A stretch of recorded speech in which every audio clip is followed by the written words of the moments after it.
एकल भारत लोक शिक्षा परिषद के रजत जयंती वर्ष के उपलक्ष्य में आयोजित एकल श्री राम कथा 2025 के संदर्भ में बड़े हर्ष का विषय है कि भारत लोक शिक्षा परिषद द्वारा शिक्षित, स्वस्थ एवं स्वावलंबी राष्ट्र निर्माण के गौरवशाली 25 वर्ष पूर्ण होने के उपलक्ष्य में रजत जयंती वर्ष मनाया जा रहा है। इस उपलब्धि को ऐतिहासिक बनाने के लिए शनिवार 29 मार्च 2025 से रविवार 6 अप्रैल तक मनाया जा रहा है। 2025 तक प्रतिदिन सायं 4 बजे से 7:30 तक एकल श्री राम कथा का आयोजन कथा व्यास परम पूज्य भाई श्री रमेश भाई ओझा जी के मुखारविंद से Punjabi Bagh stadium, Janmashtami park, ring road, New Delhi 11,026 में किया जा रहा है। आभार व्यक्त करता हूँ कि आपने बड़ी संख्या में यहाँ पर आकर हमारे इस गांव के कल्याणकारी काम जो हमारी भारत लोक शिक्षा परिषद कर रही है, उसमें आपने आने के बाद हमको ये पूरा तरह सहयोग दिया है, तो इसके लिए आप सब लोग बधाई के पात्र हैं। क्योंकि कोई भी सामाजिक काम हम लोगों के द्वारा जो भी किया जाता है और देश के अंदर किया जाता है, जब तक उसका प्रचार प्रसार ढंग से नहीं होता है, तब तक वो संस्था आगे बढ़ पाने में उसको दिक्कत होती है। तो आप लोगों के बड़ी संख्या में आने से हमारी इस संस्था को प्रचार प्रसार करने में आसानी होगी और मैं समझता हूँ कि देश के कोने कोने पर आप लोगों की आवाज़ जो हम लोग कार्य कर रहे हैं, आपके द्वारा वो आवाज़ पहुँचने में हमारी संस्था को मदद मिलेगी।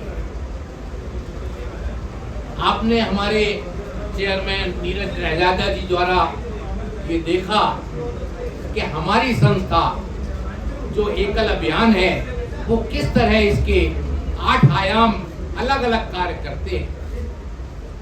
हमारे यहाँ जो मिशन है वो गांव के लोगों को, अपने शहर के लोगों को गांव के लोगों तक जोड़ने का हमारा मिशन है, जिसके अंदर जो लोग हमारे गांव के और जो हमारे जो दूर दराज के जो क्षेत्र हैं, जहां पर सरकारी स्कूल भी नहीं पहुंच पाए थे, क्योंकि ये मिशन हमारा आज का मिशन नहीं है, ये मिशन लगभग 40 साल से हम लोगों का चल रहा है, जिसके अंदर चूंकि जब हमारे जो दिखाया गया था चितलांगिया जी ने, मदन लाल अग्रवाल जी ने, जब वो झारखंड के अंदर गए थे तो उन्होंने देखा कि गांव के अंदर एक झोंपड़ी के अंदर जो लोग रहते हैं उनके पास कपड़ा ढकने के लिए भी पैसा नहीं है, तन ढकने के लिए भी वस्त्र नहीं है। तो ये देखकर बड़ा दुख हुआ था और तब से ये शुरुआत 40 साल पहले ये रखी गई कि यहाँ पर शिक्षा का प्रचार प्रसार किया जाए। उस शिक्षा के अंदर हमारी संस्कार भी हम लोग इसके अंदर देते हैं ताकि जो शिक्षा हो वो संस्कारित हो, क्योंकि हम लोगों को ज्यादातर पुराने जमाने में भी हम लोगों की कुछ आदतें गलत पड़ चुकी थी, जिसको संभालने का काम भी हमारे समाज द्वारा किया जाना है। जैसे गांव के बच्चे, गांव के जो थे, क्योंकि आमदनी कम होती थी, उस टेंशन में शराब पीते थे, गाड़ी पीते थे, तरह तरह के व्यसन भी उनको लग गए थे। जब आदमी को व्यसन लग जाते हैं तो एक तो पतन वैसे ही होता है, दूसरा सामाजिक पतन भी होना शुरू हो जाता है।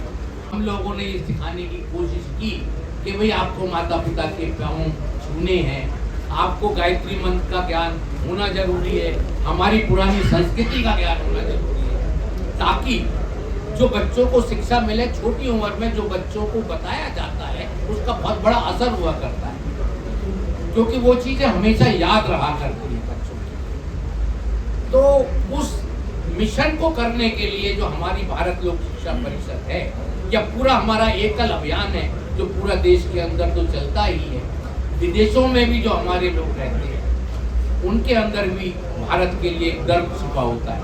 तो आप सबका बहुत बहुत स्वागत कि आपने टाइम निकाल के यहाँ आए। विनीत जी ने जैसे कहा, आप लोगों की भूमिका आजकल के प्रदेश में बहुत ज़्यादा इम्पोर्टेंट है। मीडिया की, सोशल मीडिया की, प्रिंट मीडिया की, इलेक्ट्रॉनिक मीडिया की, और ये बहुत अहम आगे हो जाता है जबकि देश सेवा का और देश के उत्थान का काम करना हो तो बहुत ज़्यादा महत्वपूर्ण हो जाता है। ये वाला जो टॉपिक है, ये मसाले वाला टॉपिक तो नहीं है, लेकिन ये देश के उत्थान का टॉपिक है। जो एकल अभियान भारत लोक शिक्षा परिषद सत्ताई कर रहे हैं, भारत लोक शिक्षा परिषद का अभी जैसे आप लोगों को पता है सिल्वर एनिवर्सरी हुई है, 25 साल हो गए, और एकल अभियान में अभी तक तकरीबन 10 मिलियन 1 करोड़ बच्चों को सहयोग हो गया, उनको पढ़ाने में संस्कारित शिक्षा। इसी शिक्षा के बारे में जो भी डिस्कशन हो रहा है, शिक्षा तो बहुत लोग देते हैं, बहुत संस्थाएं हैं, लेकिन और उससे बहुत लोग आगे बढ़े भी हैं, इतनी समाज की तरक्की हुई है, दुनिया की तरक्की हुई है, लेकिन संस्कारित शिक्षा जो है वो सबसे ज़्यादा इम्पोर्टेंट है।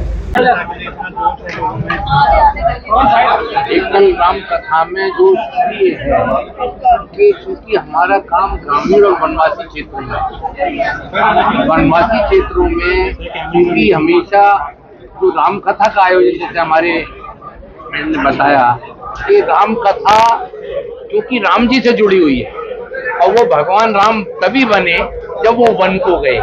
तो हमारा एकल अभियान के अंदर भी जो हमारे नगर संगठन के लोग हैं वो हर महीने वन यात्रा करते हैं। हम लोग जो भी दान देते हैं, डोनेशन देते हैं गांव के लिए, वो वन यात्रा करते हैं। वन यात्रा हमारे यहाँ कंपलसरी है कि जाके देखिए, उनकी क्वालिटी को देखिए, ताकि जो हमारे गांव है वो एक अच्छे शिक्षित बन सके, संस्कार युक्त बन सके। तो ये वन यात्रा भी हमारे यहाँ जरूरी होती है। तो क्योंकि भगवान राम इन वनों से जुड़े हुए थे, वो 14 साल जो उन्हें वनवास हुआ था, तो इसी तरह हमारे जितने भी लोग हैं वो सब उनके मन में पीड़ा है कि हम वनवासी क्षेत्रों में जाकर उनका अगर स्तर को सुधार पाएं तो ये हमारे लिए एक बहुत बड़ी बात होगी। क्योंकि हमारा अध्यात्म कहता है कि भगवान विष्णु के जो भी अवतार हुए हैं उनके अंदर हर जो अंश है हमारे में, आपके में, सब एक एक जन जन में, गरीब के अंदर जो है भगवान का अंश मौजूद है।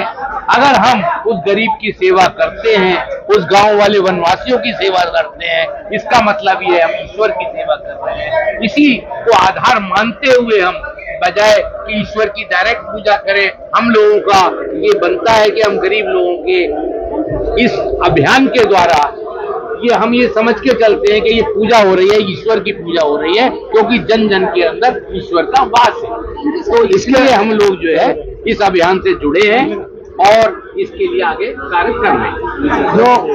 जो क्वेश्चन है